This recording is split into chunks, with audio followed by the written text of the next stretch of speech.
Nthawi zambiri pamene munthu sakufuna kubwera poyera ndi kunena chilungamo, anthu amatha kungodabwa kuti bwanji munthu uyu akupanga chidodo kwambiri. Ndayankhula izi chifukwa chakuti zikanakhala bwino Atupele Muluzi akanangobwera poyera nkunena chilungamo. Chipani cha United Democratic Front kapena kuti UDF chikupitirirabe kuwabalalisa Amalawi posaonesa kwenikweni kuti kodi mbali yawo ndi iti. Anthu analitu otutumuka chifukwa chakuti pa 30 November ngati mungakumbuke bwinobwino pamene Atupele Muluzi wa chipani cha UDF anayankhula kuti chipani chawo chizathesa Katangale yemwe ali mdziko la Malawi. Atupele anayankhula kuti kuthesa Katangale ndi njira yokhayo yabwino yothandiza kusintha kutukula miyoyo ya Amalawi pamene Amalawi ali mavuto akulu zedi. Mtsogoleri wa UDF uyo anayankhula izi kwa Mbaluku ku Mangochi pamenepa panali pa 30 November. Ukutu ndi malo amodzi amene anthu a mdziko la Malawi ali pa ululu waukulu kwambiri chifukwa cha mchitidwe wa Katangale omwe wakula mdziko la Malawi. Ndipo mchitidwe wa Katangalewu wamanga nthenje komanso kukhazikika pa Malawi. Mtsogoleri wa chipani cha UDF wayankhula kuti anthu a mdziko la Malawi ali pa moto waukulu kwambiri chifukwa cha mchitidwe wa Katangale umene wakula Malawi panopa, ndipo mchitidwe wa Katangalewu wamanga nthenje sopano koopsa kuno ku Malawi.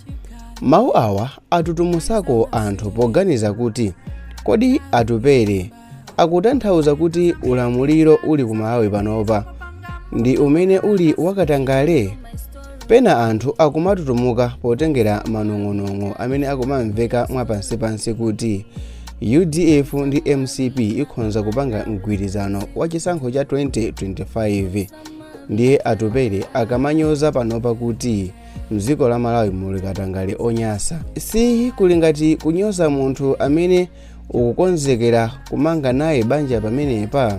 Kuyankhula kwa Atupele Muluzi kwa panopa kulingati munthu kukonzekera kukwatira ndi wachikondi wako, ndipo ku chechi ayamba kale kulengeza nawo makadi akugawidwa, kenako uzinka nufalisa mbiri ya ukondedwa wakoyo kumbali nkumati ndi munthu oyipa kwambiri. Atupele Muluzi anayankhula mokhazula kuti ku Malawi kuli mavuto pamene iyeyo anali ku Mangochi kumene amakalembesa za mkaundula wa mchisankho komanso kokalimbikisa anthu kuti akalembese kuti azavote pa chisankho cha patatu cha chaka cha mawa mchaka cha 2025. Kuyankhula kwa Atupele Muluzi a UDF kunena kuti mdziko la Malawi muli mavuto kukubwera pamene masabata apitawo nawo a Joyce Banda omwenso amamvana kwambiri ndi chipani cha MCP anayankhula kuti Amalawi asadere nkhawa popeza mavuto amene ali mdziko la Malawi atha posachedwa anthu akazavota mchaka cha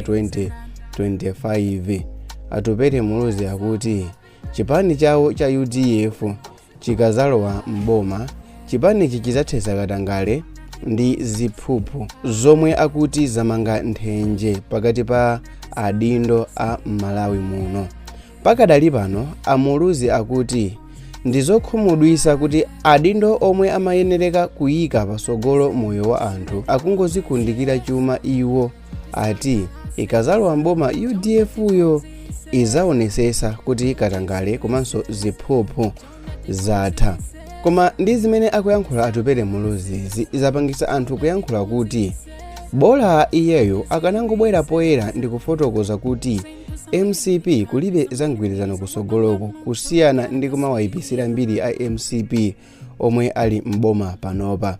Apa funso nkumati kunyoza kwa Atupele boma lomwe ili kulamulira panopa ndiye zipezeke kuti sabata ya mawa anthuwa apanga mgwirizano zizakhala motani. Apatu anthu azaona ngati Atupele Muluzi komanso chipani cha UDF sali serious m'mayankhulidwe awo. Komabe apapa nkuyankhula kwa Atupele Muluziku anthu amene akupanga jaji ndi eni ake Amalawi paja andalewa zawo ndi zimozi, ndipo kundale kulibe mdani wamuyaya zimangotengera kuti zokonda zako zili ku mbali iti. Is Samavita, bwanji mutachita like video hii ndi kuchita subscribe, ndicho linga chakuti ndizikwanisa kupasirani mavideo osatirawo. Bye.